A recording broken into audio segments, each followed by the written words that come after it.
Hello, in this video I'll show you how you can attach a detail to a curved surface.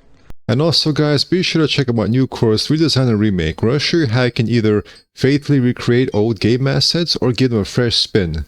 Take old characters and give them your own unique look. So, link is in the description. So in previous videos I've taught you how you can use Clever Tech to insert objects into another object.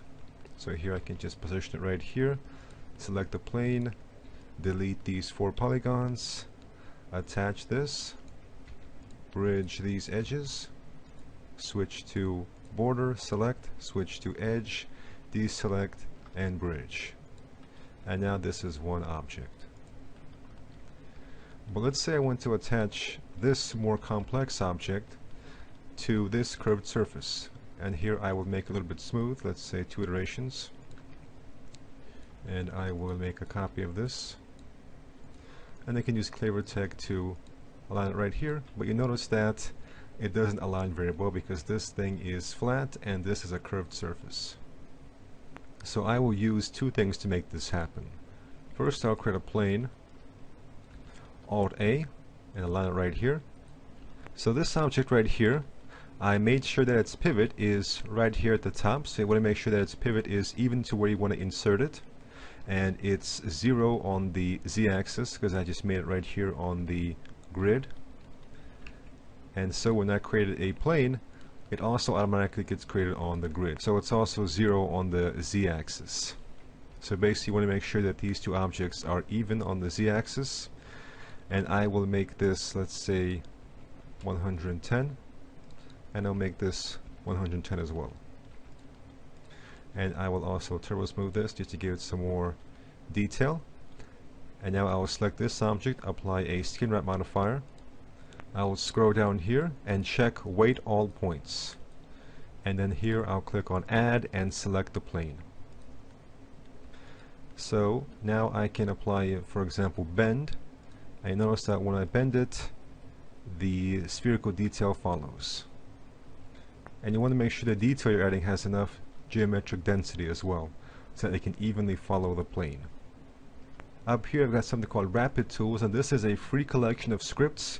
You can find a link to these scripts in the description. But here there's something very useful called Rapid RT Conform. And right now we have a plane and turbo smooth, so I'll right click and collapse it, and I'll just make sure it's an editable poly. And now I'll go into Vertex and select all these vertices, and then Rapid Tools, click on Rapid RT Conform, and I'll select this object right here. So here we've got this little button. Once you're done, you can click on this to turn it off. What I can do now is move this point helper, and you notice that the plane is following it. So what's happening now is that the plane is following the box, and this circular detail has skin wrap, so it's also following this plane. So what I will do now is move it right here. And actually beforehand I will rotate it, and then I can move it like so, and I can scale it, move it, and rotate it. I can switch the rotate mode here to local, and so I can now get this wherever I want, and you notice how it is nicely following the curvature.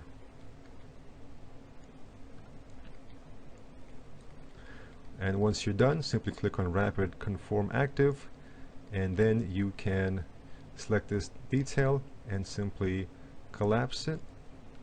You can select the plane and delete it. Now it's just a matter of making sure these 2 objects fit together. So I can apply Edit Poly, select all of these polygons, and delete. And then I will click on attach and attach them together, and here we are. And now I can switch to element, select these 2, Control I to select inverse, and then detach this.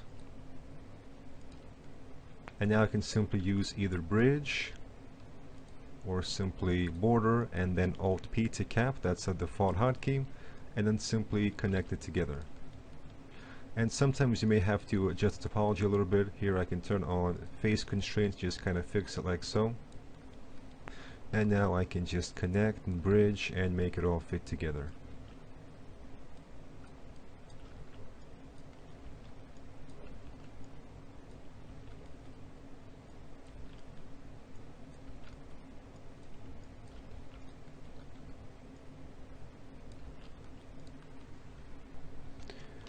If you have a situation where it doesn't fit, you can just try various techniques. For example, I can select this edge, loop, and remove.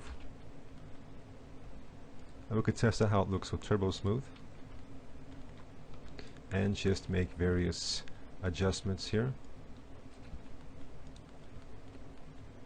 Set Flow is also a good tool to use here. So I can select this and set flow.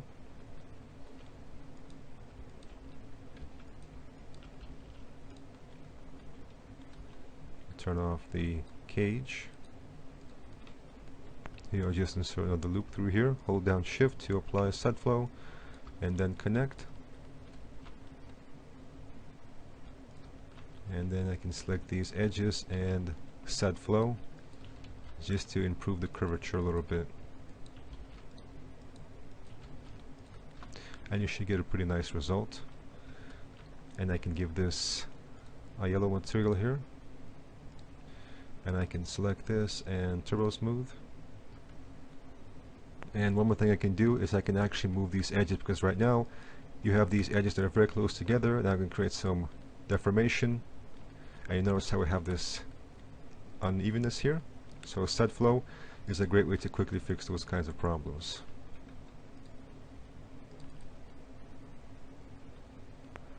Thank you for watching, and take care.